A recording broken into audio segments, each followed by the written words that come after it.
We are about 5 months into the Sokito Scudetta, and that seems like a good moment to reflect and have a look at how good this really is over time. Does it deserve all the praise that it has been given? And did it deserve that Boot of the Year award that I gave it at the end of 2024? Well, let's get into it and find out. We're going to start with the sizing, because that is something that has confused a few people, reviewers and myself included. Like, what is the best piece of advice? So I actually have here a US 8.5, which is half a size up from what I'd normally wear, and a US 8, so that I was able to try both of them.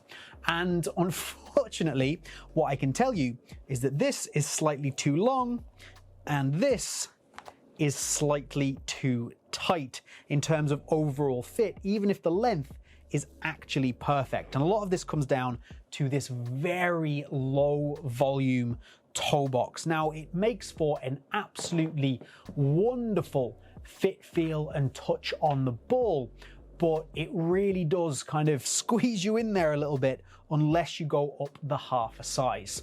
I have two solutions for you.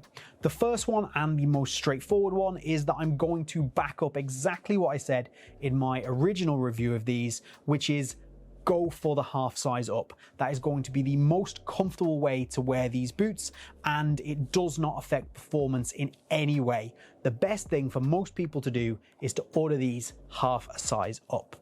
However, these are a speed boot, and some people, a lot of people, myself included, are going to want these to be as tight as possible and to really make use of this super soft BioTouch vamp. Get that super sculpted one-to-one feeling all the way around the boot. How are you going to do that? Well, you can essentially buy your true to size, the US 8 for me, and just kind of break them in. Or the solution is, what you do is you take your US 8, you remove the insole, which is actually fairly decent, but while being fairly decent, it also is a little bit more substantial than some other insoles. And I don't mean that as a bad thing, I'm just saying that that is the case. And what you can do is you can take something like this, which is the F50 Speed insole, which is a very thin insole, and you can just pop that in instead, and that tiny bit of extra room that generates for you through the toe box area means that the fit is now pretty much bang on. Now, do be aware, this is still going to be very tight, very sculpted, and you're going to kind of really be pushed into that BioTouch vamp, but it's not uncomfortable because of how unbelievably soft this is. So that's your other option. If you want super tight, super speed boot vibes, go for your regular size, maybe look for a thinner insole. If you want to go for just the overall, the general, the most comfortable option, the one that I'm going to recommend to 99.9% of people with no worries about performance or anything else, go for the half size up. So I mentioned the BioTouch vamp a couple of times there, which is this front portion here. This is the vamp, and it is an incredibly soft synthetic leather material. This is the best on the market, probably. Now, clearly modeled after the 2014 F50 Adizero. It does not matter. This is softer. This is better. And I absolutely adore it. It really does conform to every little element of your foot. And if you want close to the ball, oh my word, you're going to get it here with just this beautiful softness. I cannot overstate how unbelievably good the BioTouch vamp is on this boot, and that just provides this amazing touch, this one-to-one barefoot. It's everything you would want from a speed boot. And then as you transition back into this stiffer material through the midfoot, what this does is it gives you really amazing lateral stability all the way through the boot. It's everything that you would want from a speed boot, if you ask me. and just a fantastic, fantastic upper on a fantastic, fantastic football boot. We do, of course, have a floating tongue, so let's talk about that with the lockdown. So the first thing I actually want to talk about with the floating tongue here is the details, just how wide it is and how it tucks down into the boot at either side, so you're minimizing the amount of slippage. Similarly, these two loops here, which thread the laces through, hold the tongue in place, keeps everything nice and tidy. A lot of this boot is built on the details, and the details here are fantastic. It also allows, of course, for really great adjustability, and I just think that the fact they've gone with this traditional U-throat style is really, really great. Then to specifically mention the lockdown, look how deep that lacing system is. It runs really nice and deep down the boot. It looks just unbelievable in terms of what lockdown you expect to get, and it absolutely delivers on all fronts. You feel like you are not going anywhere in this boot, and that is partly down to the shape, it's partly down to the materials, and it's partly down to the design through the boot. On top of that, you've also got this additional lace hole up the top so that you can put in a runner's loop, something that is often overlooked in boots, and the fact they've included it is yet another really fantastic detail. The lockdown is fantastic. It's top level, some of the best on the market. Can't be upset about it in any way, shape or form. So good.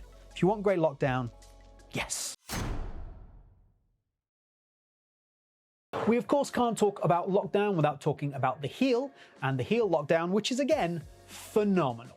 It's really, really great. This is one of the best heels on the market. It's incredibly well designed. There is enough pinch to hold you in place, and yet at the same time it is incredibly comfortable. The way that the padding is placed in, the amount of padding, you're not pushed too far off the back of the boot. You can sit back into it without any pressure points whatsoever. That's helped by this external heel counter, which, as I say, really does help shape that boot and grab your ankle, grab your heel and hold it in place without having any pressure points, because you have a lovely soft back heel. Overall, the heel is one of the best on the market. It really is. It's that good. It's right up there with some of the Asics boots, some of the Mizuno boots, which I think have just incredibly well designed heels, and this is absolutely there as well. There's so little to complain about with this boot. Do remember, if you want to support the channel and get reviews like this way before everybody else, as well as discounts on grip socks that are beyond what you can get anywhere else on the internet, then do consider becoming a Boot Wizard member by hitting the links down in the top pinned comment or in the description.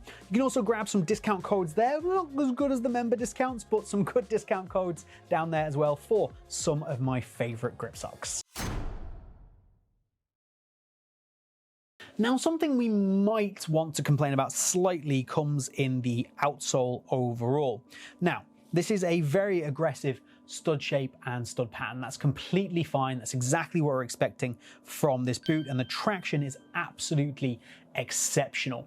Now, I do not recommend this for AG pitches one teeny tiny bit. You need to be using this on an FG pitch. Sokito do seem to be working on an AG model, so definitely look to pick that up if you are playing on AG. Now, the actual outsole itself does have a small issue that I pointed out in the first review, and I do think that it is still there. It's something that you need to be aware of. Shouldn't be a deal breaker at all, and it is that there is a little bit of a weak point just in this area here. So as you just apply more and more pressure, you can see that it just kind of gives up a little bit just in there, which I'd prefer it if it didn't do. It kind of offsets a little bit of the balance of the boot, a little bit of that stability that you can feel underfoot. But I'll be honest, if you're not actively, before you go out, going, okay, where's the bend point, and then looking for it as you're running, you're never going to notice it. Through the forefoot as well, I think this has got a really nice spring back to it. It does have a really nice ping. But there is an element here where I maybe feel like there isn't enough of a transition. The whole thing feels a little bit stiff all the way from here to here. So what I might want is there just to be a little bit more of an area around here where it's going to allow that sole plate, that forefoot, to just bend a little bit easier and still retain that amazing snapback. It just feels like it's maybe too stiff, particularly around here. As we are a few months in, we can comment on the durability, the build quality a little bit more now, and there's no issues. There's literally not a single problem. You can see that looking around the boot. One of the only things you will find is that this patterning that it is through this BioTouch vamp, which does provide a really nice little bit of extra grip, especially in adverse weather. It's just an extra touch to stop the boot being too slick. Once that's dirty, it's reasonably difficult to get that clean. The solution, of course, by the blackout, which doesn't really have quite so much of a problem. But yeah, you will be scrubbing that to get it clean, especially through this toe box area. But aside from that, I have no problems with anything durability-wise. So does it still deserve its Boot of the Year crown? It absolutely does. I will die on that hill, and we haven't even got into the fact that these are €200 without any discounts, no sales. You can get an extra €20 off if you use their recycling scheme. These are using a huge portion of bio-based and recycled materials, more than almost any other company, and the way that Sokito are going about their business is just in the right way for me from an environmentally friendly standpoint, and also just from a business standpoint, and that does count for something. And again, not to mention, even though I mentioned it, the price. So much cheaper than when Nike are asking €280 for a basic pair of Superflies now, whereas these are €200 full price with discounts readily available to anyone, and they're outperforming the current Vapor in my opinion. It really does make them pretty much a no-brainer for most people.